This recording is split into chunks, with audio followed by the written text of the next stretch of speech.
Welcome back to another edition of the Night Report podcast. I'm your host, Mike Broadbent. Joining me once again are my co-hosts, Richie O'Leary, Alec Krauthamel. We have our first game preview of the 2025 season, previewing the Ohio Bobcats versus the Rutgers Scarlet Knights. Joining us, we have Cam Robertson. He's the sports editor at the Athens Messenger, covering everything Ohio Bobcats athletics. Cam, thanks for joining us, man. Yeah, thanks for having me. I'm super excited to come in and, preview the first game of the season. Football season's almost back. It's pretty awesome. Can't wait. Yeah, you could feel it in the air. I walked my dog this morning and it was chilly. It was legitimately cold out. I'm kind of regretting I didn't wear a sweatshirt, but it's all good. Last year, Ohio had a high watermark in terms of success for the program, winning its first MAC title since 1968, a team that was just, I don't want to say incredible. It was like a very, very good Ohio team. Tell us a little bit about how last year was as a ride for the Bobcats and kind of what that meant for the program overall. Yeah, not even just last year, but the past couple of years for OU have been the most successful stretch that the program's had in a long time, if not ever.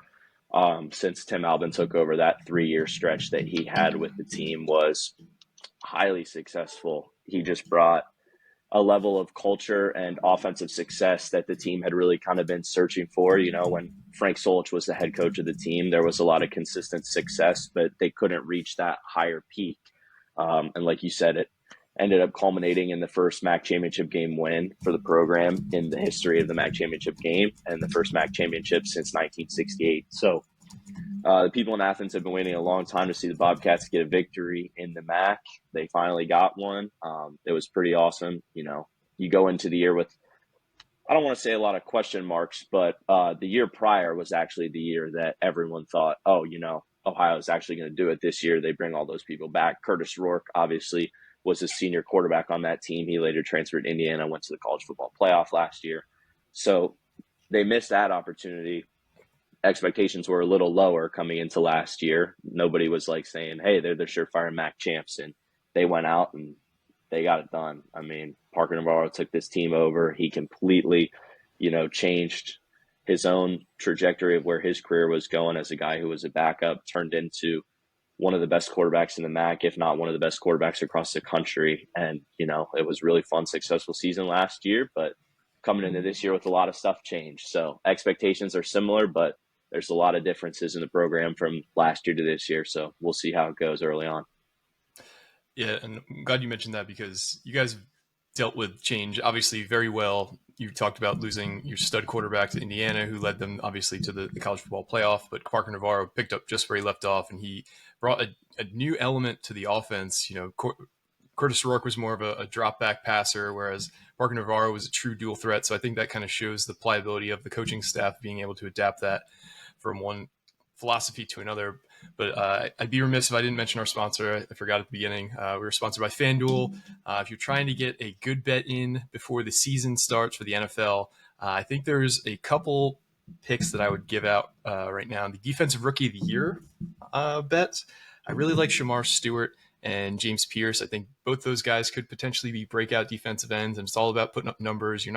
You're basically not going to win the Rookie of the Year unless you're a first rounder on defense. So those guys at plus 1,600 and plus 1,900 are guys I'm keeping my eye on. Sorry for the diversion there, but obviously you guys had a coaching change in the offseason. It's not a total upheaval of the staff because the offensive coordinator, Brian Smith, took over as head coach. Tim Albin left for Charlotte. What are the general vibes around the program right now? Given that there has been a lot of change, and we'll get into the player personnel that has kind of changed over, but overall, what's the vibes around the program right now? The vibes are pretty good. I think usually in the college football landscape, and especially, within group of 5 schools, when you have change, I mean, you usually get a lot of it with the transfer portal.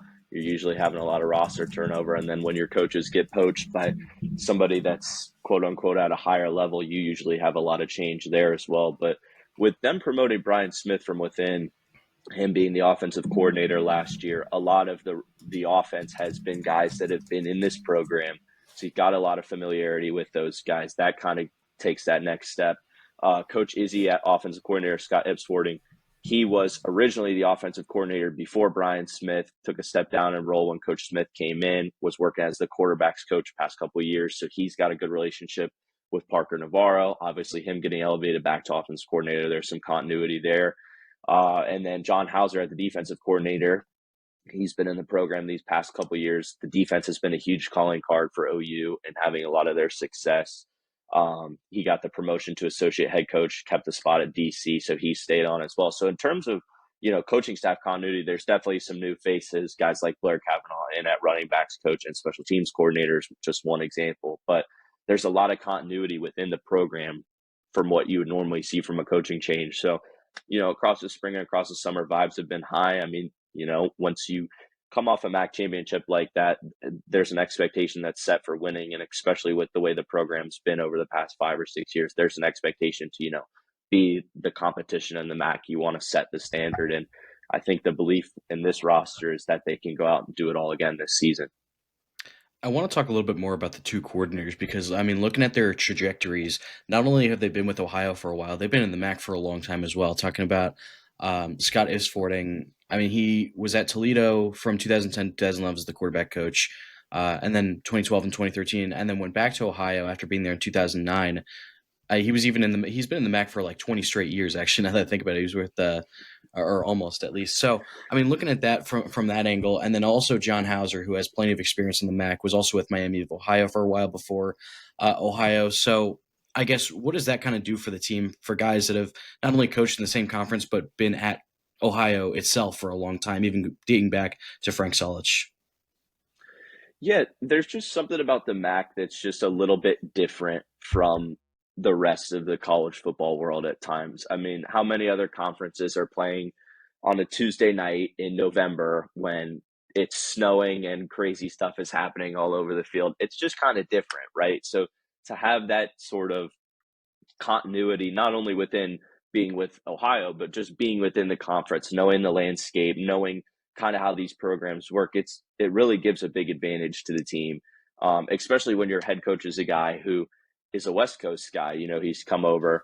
He hasn't been in the MAC as long, but he's been with the program. So having some of those support staff coaches for him to lean on and for the team to lean on who have been there, done that in the MAC for, like you said, decade plus, I think is important both from a coaching staff perspective and from players as well.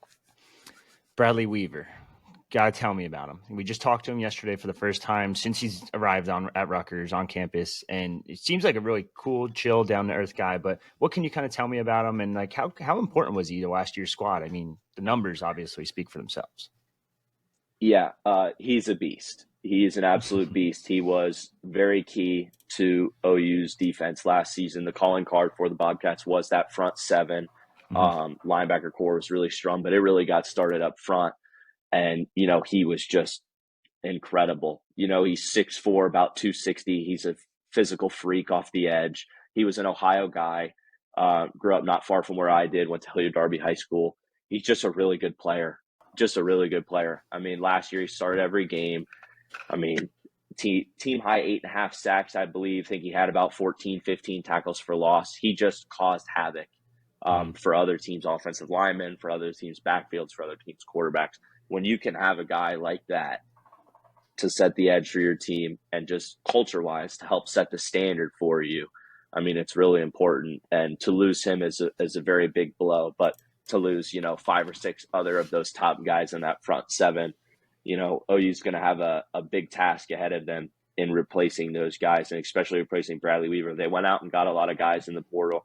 They've got some guys that got some PT coming back, trying to take that step up. But I mean, you're not going to know how it goes until you get on the field. And those offensive linemen that we have now are going to have a hard time, going against him now. They've gone against him in practice before. They kind of know what they're expecting. But, I'd expect him as well to have a little bit of extra juice come next Thursday, trying to make a statement against his old squad. Yeah, he's a guy that Rutgers is really going to be relying on. I had another question about him. Did you guys line him up kind of all over the formation? I know he was a really high-level wrestler, and I think I saw some clips of him lining up at, like, defensive tackle at times, or was he strictly just like an edge guy? From what I remember, he's kind of lined up in a bunch of different spots. Hauser likes to get tricky with some of his looks every once in a while, and he kind of does switch some of those edge guys inside every once in a while. And when you have a guy who can be as physical as Weaver, I mean, it makes it a lot easier to do. And like you said, he does have a background in that type of wrestling stuff, so he can get after it. I don't remember exactly off the top of my head, but I do think I remember him kind of working inside a little bit every now and then last year. Before we get into specific positions, are there any injuries that have bit the Bobcats before the start of the season, either in training camp or off-season workouts, that are kind of affecting the depth chart? As far as I'm aware right now, there's nothing major. In the spring, I do know that Parker, I believe, got surgery on his shoulder, or he got some type of work with his shoulder done. He did not play in the spring game. But as far as the summer and the fall, he's been out there. Nobody else off the top of my head has stuck out as being somebody that's missed some time over camp, or, you know, anything that's been like potentially an issue. Obviously, guys have had some, you know, days where you'll sit them out just to take care of them or anything. But for the most part, I don't think there is any big injury situations heading into the start of the season. Now, you just talked about him, but Parker Navarro, the quarterback, Timothy Chalamet shouted him out on College Game Day last year. What does he bring to the table to the offense, and what does Rutgers have to look out for in terms of his style and the way he plays? Yeah, I think the biggest thing is just how he uses his legs. I mean, when you talk about dual threat quarterback, he might now be the poster boy child for how that looks in college football. I mean, it's not often you're going to get a quarterback that rushes for over 1,000 yards and 18 touchdowns or something crazy like it was last season. I mean, he's willing and ready to use his legs at all if possible. And he's also not a guy who shies away from physical contact. He's not going to slide or hop out of bounds every time. He'll do it, but he's also not necessarily shying away from contact. There's certainly sometimes he's put his shoulder down and said, I'm going to go through you. But not only with the running, he grew a ton last year as a passer. I mean, early on, when we started with Syracuse last season, the passing wasn't the cleanest, it wasn't the sharpest. But I mean, as the team got hot and as the season went on, a lot of it was on his back. He really transformed as a player, was pretty much MAC Player of the Year caliber by the end of the season, and was the heartbeat of the team. He sets the culture on offense. He sets the toughness level. I mean, he's a leader. He team captain again this season. So just in terms of him, he's just really dynamic. I think you always have to worry about what he's doing, even in the run game. I mean, they'll run some options where you have to stay home on him. You can't commit to the run with Bangura or with Duncan Brune because he's so deadly with his legs. And if you let him beat you with his legs, it just opens up that passing game a lot more. Speaking of the run game, I mean, it just seems like Ohio kind of just replaces guys, and it's just very easy to replace them too. I know you guys lost Anthony Tyus and to Alex Gain, Alex Seahawks fan, so that one kind of worked out for him. But you guys got Bangura back. He came back after a season at Minnesota, which wasn't too successful. What can he kind of do this year? Are they just expecting him to kind of just step up where he left off in 2023? Yeah, I would expect CA to fall right back into that role that he had when he was here previously. He won MAC Freshman of the Year as a redshirt freshman. He had that bell cow role when he was here previously, and he comes in. He was working with Coach Smith, who was the running backs coach at the time that CA was here previous.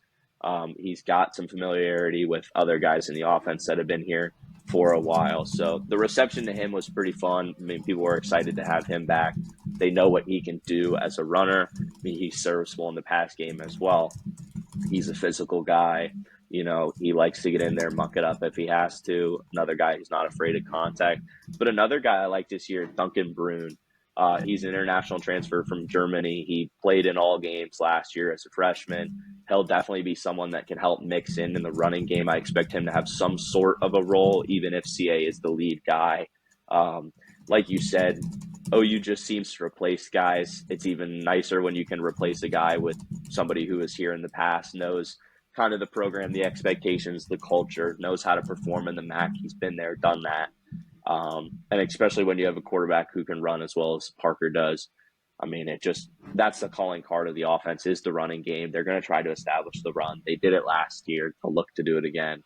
I don't think it's any secret. And, having Bangura back after you lose Anthony Tyus, after you lose Ricky Hunt is definitely a plus for the team. So in terms of pass catchers, you guys lost your biggest, basically the leader in every passing category in Coleman Owen to the NFL. He's on the Colts now. He's had some nice preseason games. But you do have a bunch of guys returning who were starters last year. You got Rodney Harris coming back. You got Chase Hendricks coming back at the 2 receiver positions. And you also have your tight end Mason Williams coming back from last year. What's the general feeling about the passing game this year, given that, while you did lose a total stud, you do have a lot of returning production? Do you guys expect some growth from those guys, or do you think it'll be more of a shared kind of load with the passing game? I definitely think that they feel confident in their pass catching returning group. I mean, for losing your number one guy, there is a lot there that's returning. Chase Hendricks is a guy that's been in the program. He's really talented. He's one of the program's highest recruits that they've ever brought in. Rodney Harris is another guy who's played a lot at MAC football. And Mason Williams was a freshman All-American last year. He is a very good player. I think they're very excited about him, even though the tight end position isn't super utilized in the offense that OU runs. But I mean, this is the second year in a row entering a season where your basically do-it-all pass catcher has gone. Obviously, Sam Wiglis was there before Coleman Owen. He leaves, goes to the NFL. Coleman Owen comes in, does essentially the same thing. And a lot of it is out of that slot spot in the offense. I would expect Chase Hendricks to slide in there. I think the coaching staff, that is their plan for him this year.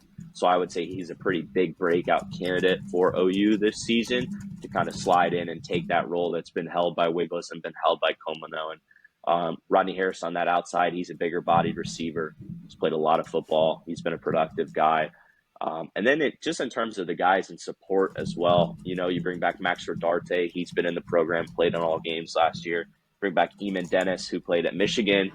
He's a very speedy receiver. He's a kick returner as well. He took one, I think, 95 or 96 yards to the house last season against Kent State. So I would expect him to get some usage in the offense, maybe some gadget plays here or there. And then like you talked about with Mason Williams coming back, he is, first of all, a fantastic blocker. And with the reliance on the run, that's very important. But he also flashed some serious upside in the passing game. I would not be surprised if they relied on him a little bit more than they did last year. I mean, he didn't have a ton of work in the passing game, but he's definitely flashed that upside. And, as a sophomore, he could definitely take a big step forward. Now, I'm talking about the offense. Obviously, you got to mention the protection as well with the offensive line. You lose some guys. Jacob Dennison goes to Wake Forest. Parker Titsworth, a 4-year walk-on starter, graduates. But you do get some new guys in. The Marfo and Chedrick Rhodes, the player to be named later in the Bradley Weaver trade. There's also a new position coach, Tavita Thompson, who is new to Ohio but has familiarity from Central Michigan the last few years, kind of continuing that shuffle along the MAC coaches. But what does this offensive line look like after losing a couple of starters but getting one back in Rhodes? And how do you think they'll perform protecting the quarterback and open up run lanes this year? Yeah, when you lose 4 or 5 starters on the offensive line, it's usually, a pretty big red flag, and it's an alarm going into next season, especially when you lose some of the guys that they lost, when you lose guys like Parker Titsworth, who, again, captain, one of the heartbeats of the roster, when you lose Jacob Dennison, when you lose Carson Heidecker, who was a guy who could rotate and play guard and tackle. But I think they've done a pretty good job utilizing the portal to bring some guys in. There's also a number of guys on the line who got some experience last year playing at multiple positions with a lot of the injuries that they faced. I think Jordan Jones is a guy that's been there, done that. I think Trent Allen is a guy that can take a step up as well. You got a guy like Tagana Cisse, who played at Idaho, has been in the program for a year now. He's a guy who could take some time there. But they brought in a lot of guys in the portal as well. Like you mentioned, Chedrick Rhodes, player to be named later in the Bradley Weaver trade. He's pretty experienced guy coming back. He'll probably anchor one of the tackle spots. You bring in Andres DeWerk, who's 6'7". He's a pretty massive human being from App State. You bring in Josh Waite from Shippensburg, bring in Nick Marinano from Dartmouth. He could potentially take snaps at center. But the key to the line is going to be Davion Weatherspoon. He's going to be a team captain this year. He's a guy who can play both tackle and guard. I would expect him probably to start the season at left tackle. anchor that outside there. But, I think it could take some time for the group to gel, kind of just with a lot of guys plugging and playing in new spots, some new faces mixed in there, not as cohesive. But in terms of ability to protect the quarterback and open up those run lanes, I think it's there. They just kind of have to gel together, show that chemistry along the line, but the guys are there to do so. And I think that's why coaching staff feels confident you're going to rely on the run again. And a lot of that's going to start up front. It may just take a little bit of time to get there. All right, so we went over almost all of the entire offense. Now, I kind of have a feeling how you're going to answer this one, but who would you consider the breakout candidate for the entire offense this year? I would say the breakout candidate for the offense is Chase Hendricks. Okay. I think Parker he's broken out already a little bit. He definitely can hit another level. Mm-hmm. But I do think there's something about getting in that slot receiver role in this offense that really opens stuff up. Wiggless and Coleman Owen were guys that were transfers in from smaller schools and then dominated in this offense, in this passing game. And Chase Hendricks has a ton of talent, and I can see him really exploding and taking on a lot of that work that was left behind by Coleman. There's definitely other guys. I think Mason Williams is probably just a step below. He's really talented as well in that passing game, and he's going to be an unsung hero in a lot of ways for how he blocks and how physical he plays in setting up that run game. But I would say Chase Hendricks is probably the guy that jumps off the page to me as the biggest breakout candidate for the offense.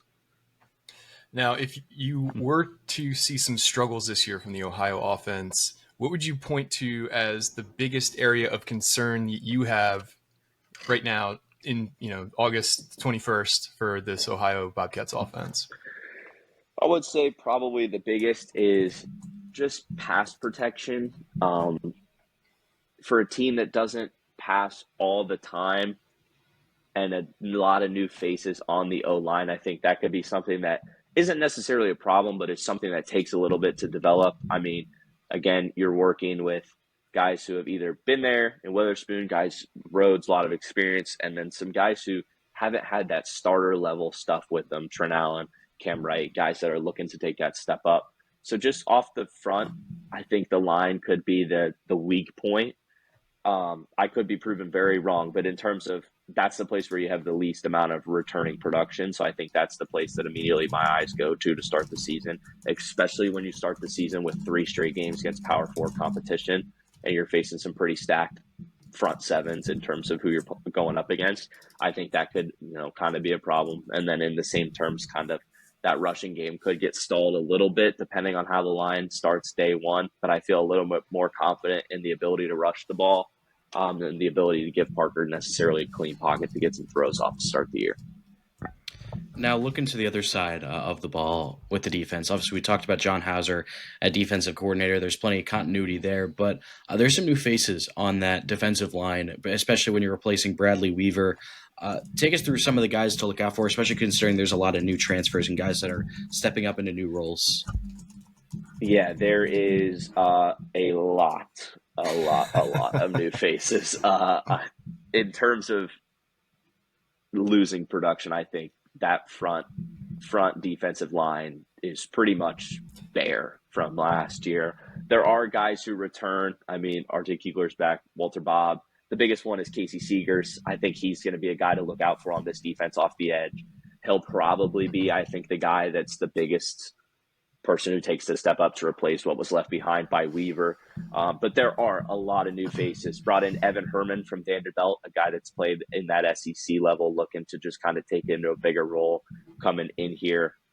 Anas Lukeman from Arkansas Pine Bluff. He's a physical freak. I think he'll be a guy early on that really takes a step up and kind of fills one of those gaps. You got Nehemiah Dukes from Youngstown State.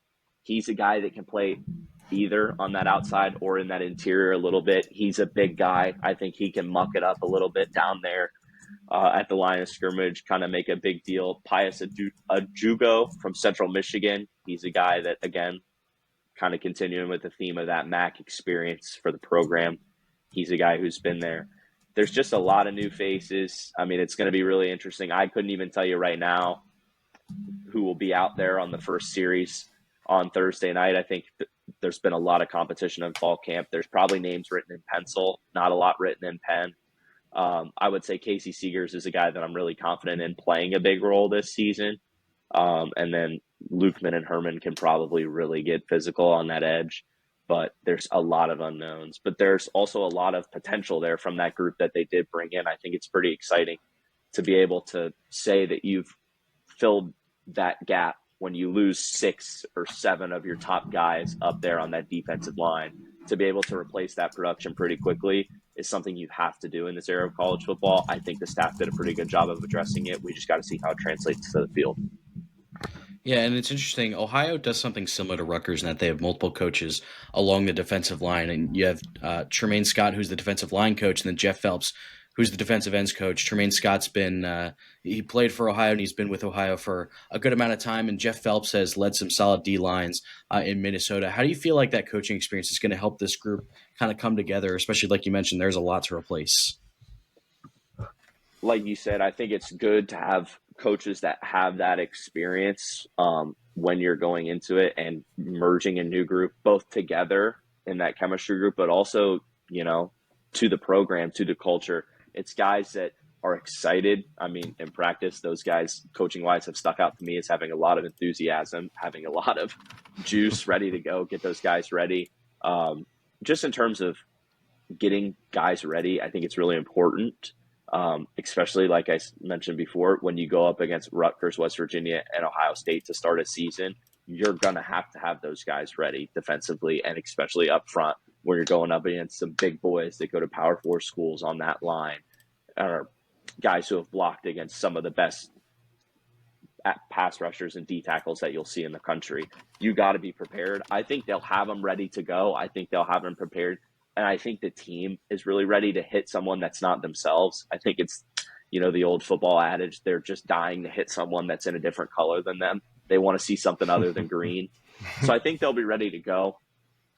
It'll just be, like I said earlier, a lot of chemistry things. When you're working on that D-line, it is a lot of one-on-one battles. You're kind of on your own, but at the same time, you're working as a unit. You're trying to get others free if you're stunts, all kinds of different stuff. So just kind of that familiarity with each other is going to take a little bit. But I do think they'll have the ability to get their ground running. And I think a lot of that is due to Coach Scott and Coach Phelps getting that defensive line ready to go.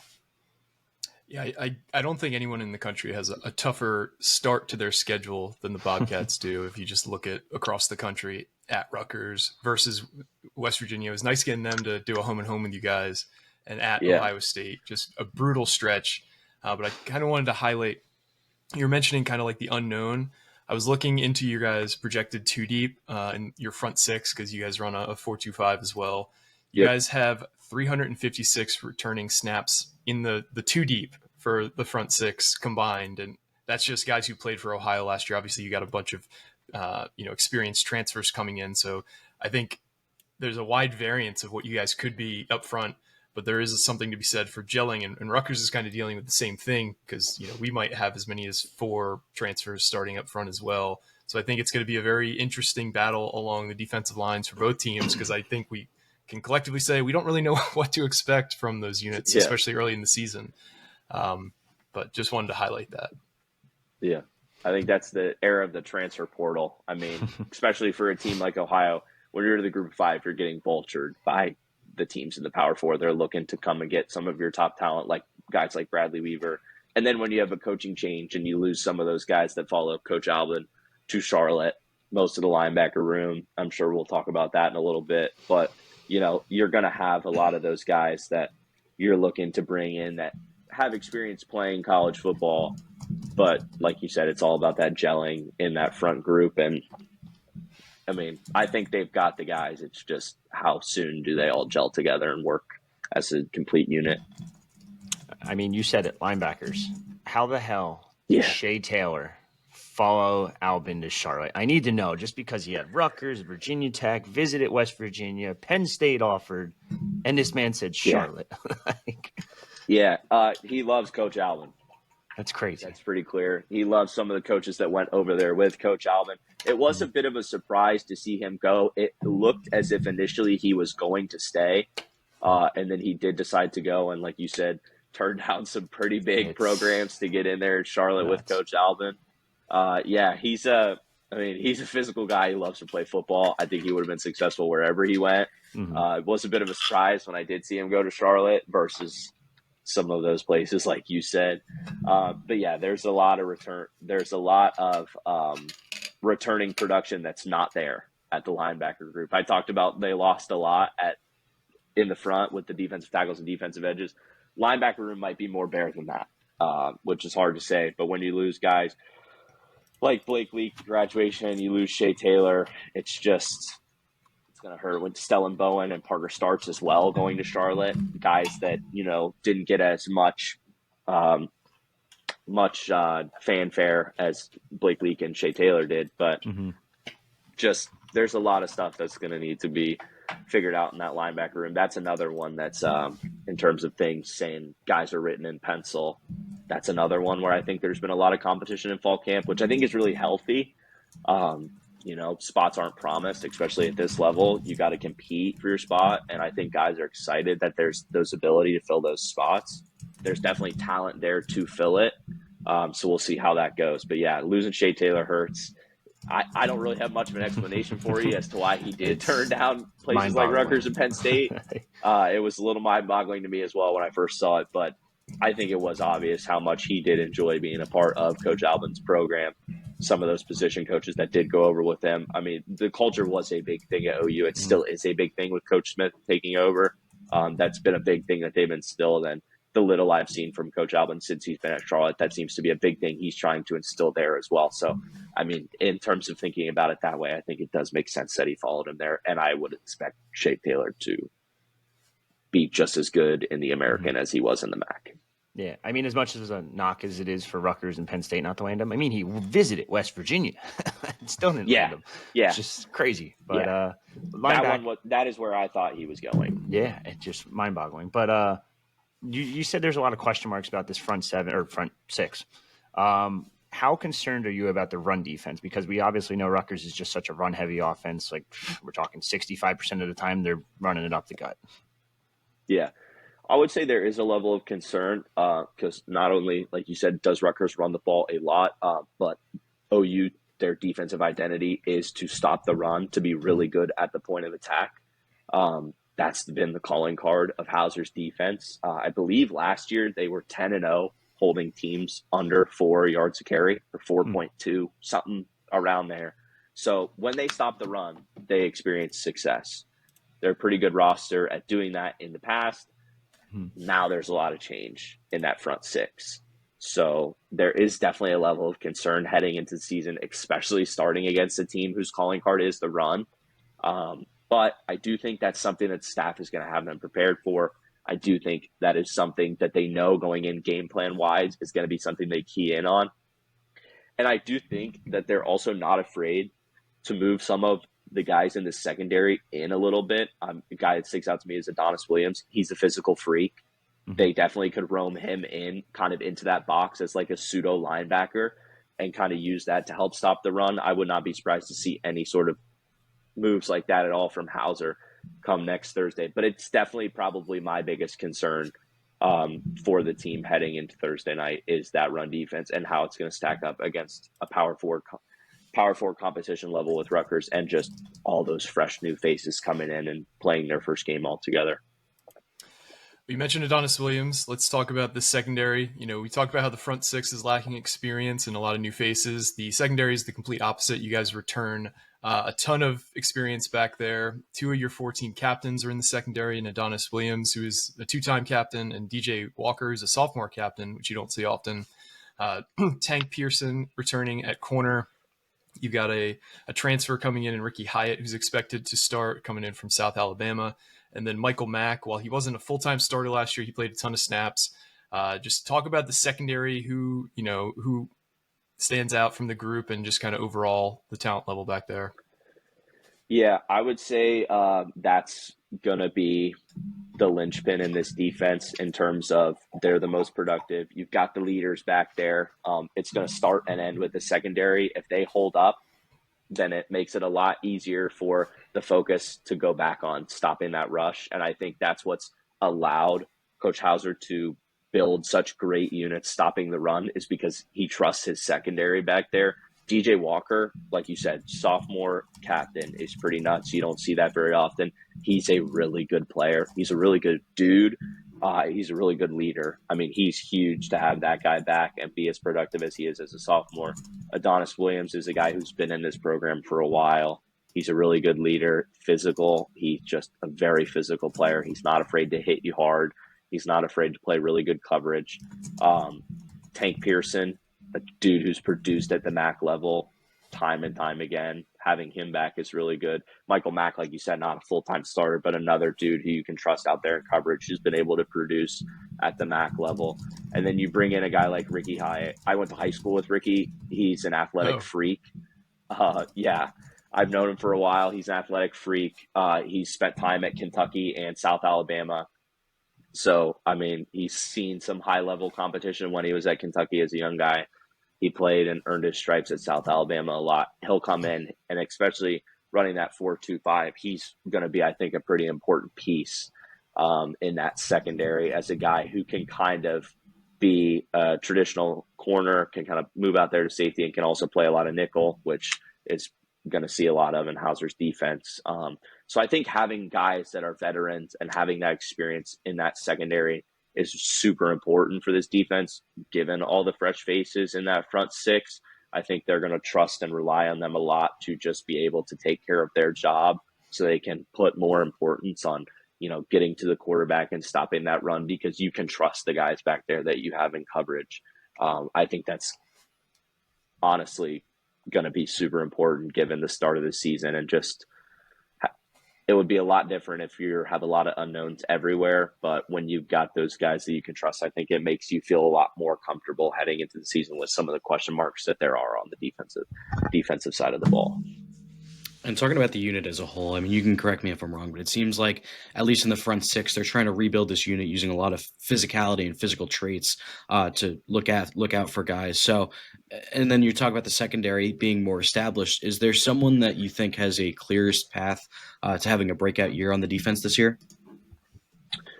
Yeah, I would say one of the transfer edges in Lukeman or Evan Herman are both guys that, Lukeman had some good success at Arkansas Pine Bluff. He's taken that jump up to be at OU. Evan Herman's the opposite. He played at Vanderbilt. He's taking that step down. I mean, he's seen SEC competition. I think he'll be able to produce in the MAC day one. And then there's obviously Casey Seegers, who I think will do a really good job coming off the edge. But I think sneaky pick for breakout is actually in the linebacker room in Michael Molnar. He's a guy that's been in the program. He played under some of those guys that were in that linebacker room. And they brought in a lot of fresh faces transfer-wise up front in that front four. But the linebacker room, they've brought in some guys from the D2 level, but they've also seemingly put a lot of trust in Molnar and Jack Freeze coming up. And I think Molnar is definitely a guy who could pop and play a big role in that linebacker room, which I think is going to be something that's definitely needed from the Ohio defense, not only early in the year, but when they get into MAC play, especially if they want to repeat as champs. I think he's going to be the guy that needs to take a big step, and I think he's a guy who can take a big step and have a real breakout year on the defense. Let's transition next to some special teams. You guys had one of the best kickers in the MAC last year who's moved on to graduation. You had some success in the return game as well. Just talk about the special teams unit in general and kind of what you expect from the group this year. Yeah, I mean, like you said, you lose Gianni, who was a pretty good kicker for us. He goes to Memphis. You lose Jack Wilson at graduation. So they brought guys in. Brought in David Dellenbach from UCLA. I'd expect him to take the kicker spot and hold it. In terms of punters, I don't remember if there was any mention from Coach Smith about who they're going to rock with on day one. I know he pointed out that David was doing well in camp, but I don't remember. I would assume he's going with Magnus Haynes as the grad transfer in there, but not 100%. But we'll see how that goes. I think they're confident in bringing in David for the kicking game. I mean, when you lose a guy Johnny was pretty nails every time he stepped up to kick balls. So bringing David in, I think it's a guy that, they feel confident in taking. They don't plan on punting a lot. I know that's kind of been something they've playfully joked around about, but it's something that's going to happen. And then, like you said, in the return game, I think Eamon Dennis is freakishly fast. I think they're more than comfortable going with him in the return game this year again.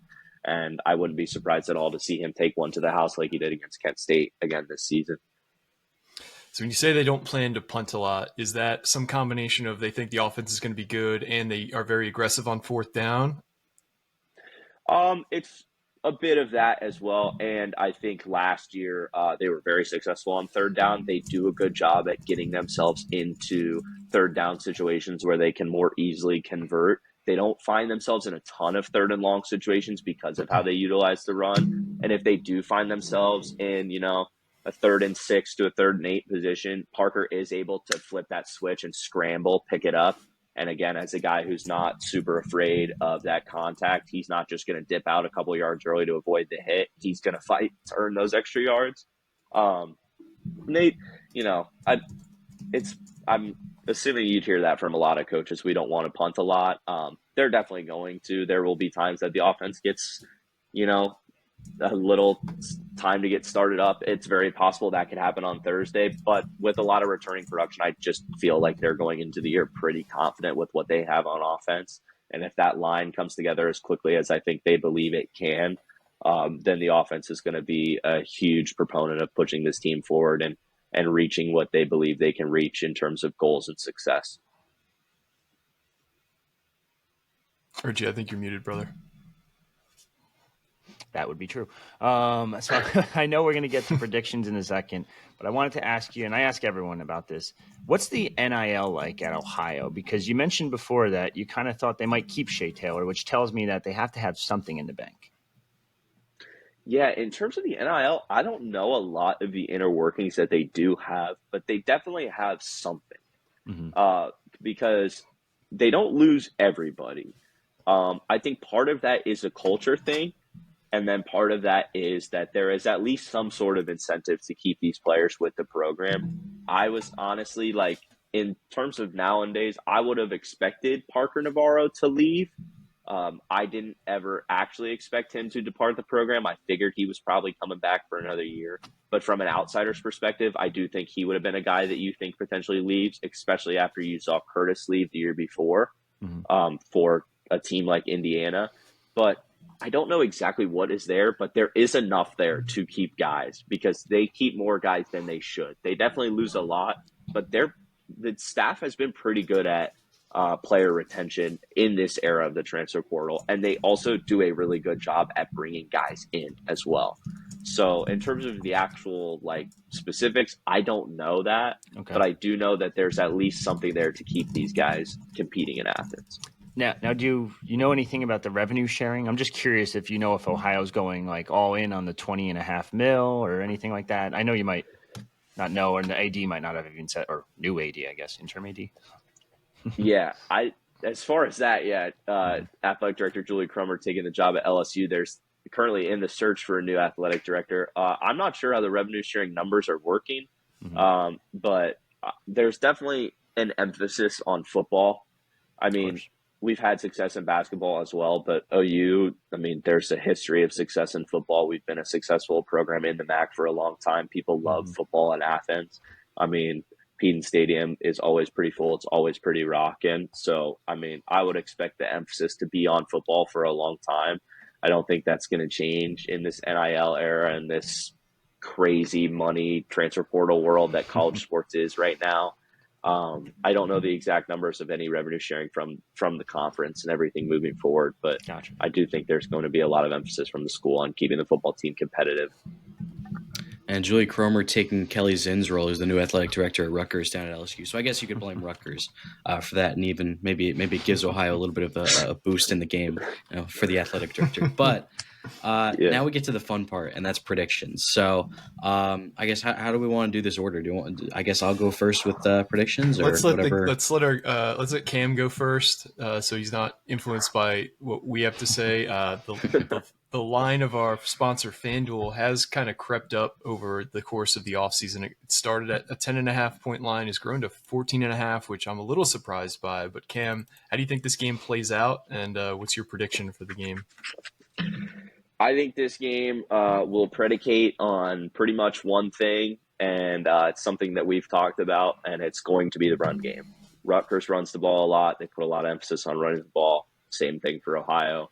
I do think that if OU can control the running game, both offensively and defensively, if they can control setting the pace with their offense, establishing the run to create that offensive identity, to create that offensive rhythm, work into the pass game, that will give them a lot of success on offense. And if they can control it on the defensive end, keep Rutgers in check, let those guys that are the fresh faces up in that front six really get after it, get physical, I think they're going to have a real chance in this game.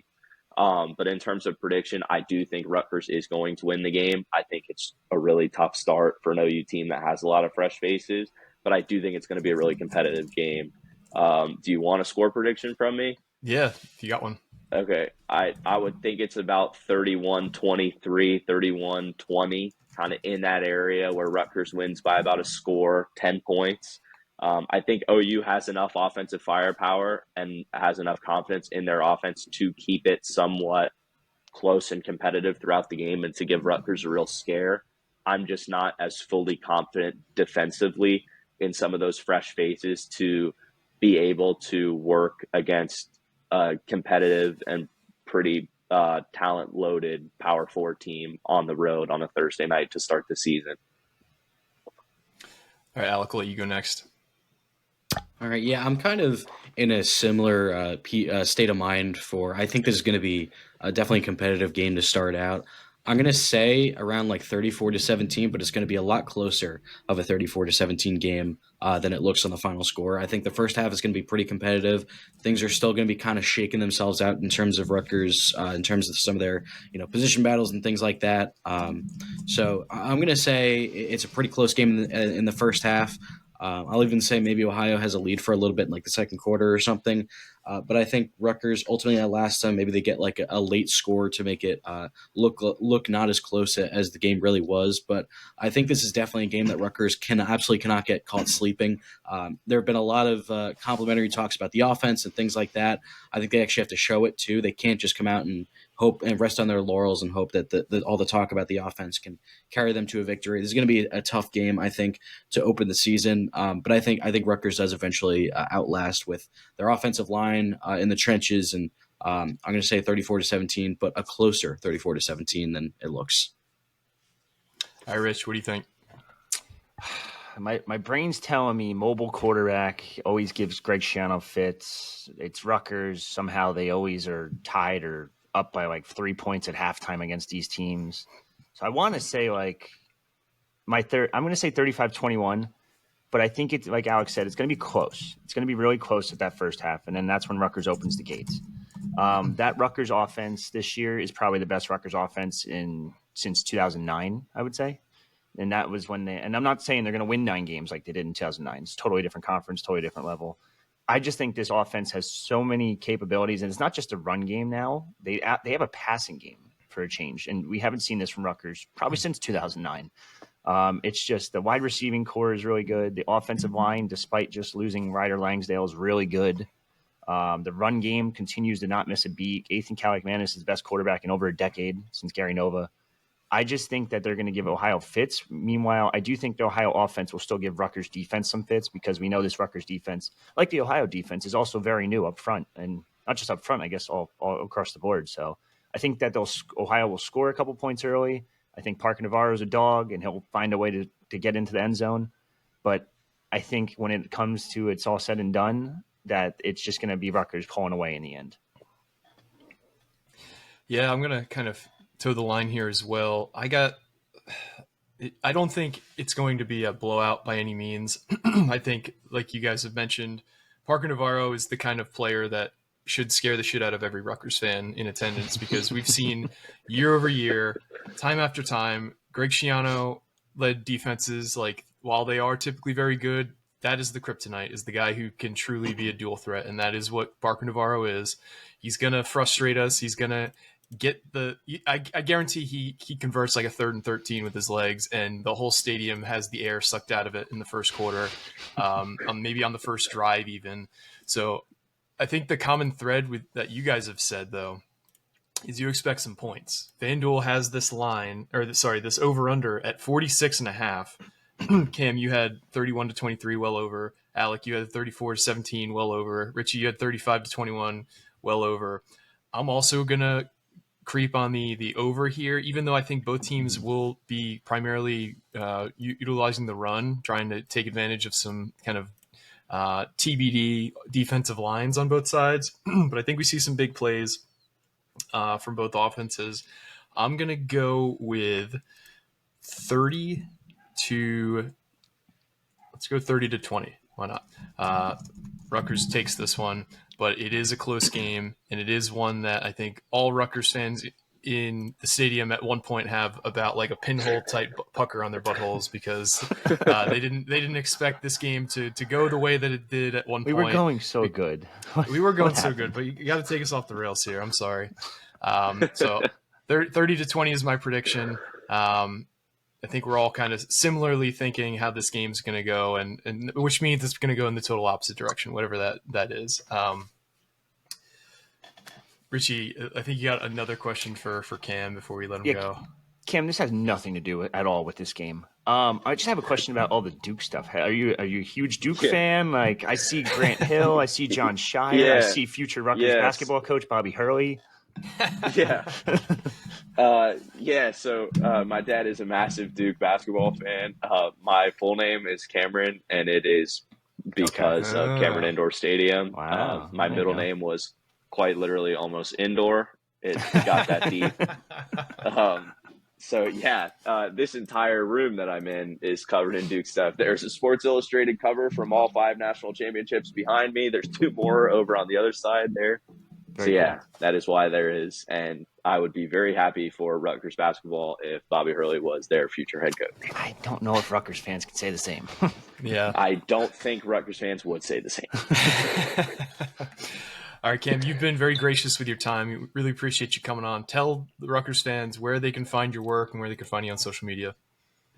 Yeah, of course. First off, appreciate you guys having me on. It's been really fun to come on and talk about this game. I'm really excited for football season, but this game, Thursday night, I mean, it's even cooler that it gets a nice night primetime game. You can follow me on Twitter, X, whatever you want to call it, at CROBBPM. And you can check out my work on theathensmessenger.com, cover OU sports, cover some high school sports across the area. Not that anyone's necessarily going to care about Southeast Ohio high school sports, but it's there. Appreciate you guys having me on. And that is it. We got our first game preview of the season in the books. Let's see how right or wrong any of this ends up being. I think lean towards the latter, given the chaos that the college football seasons have been thrown into with all this transfer portal stuff and unpredictability with teams these days. But for me, Richie, and Alec, and our guest, Cam Robertson, I want to thank you for listening. Once again, this has been another edition of the Night Report podcast. Signing off.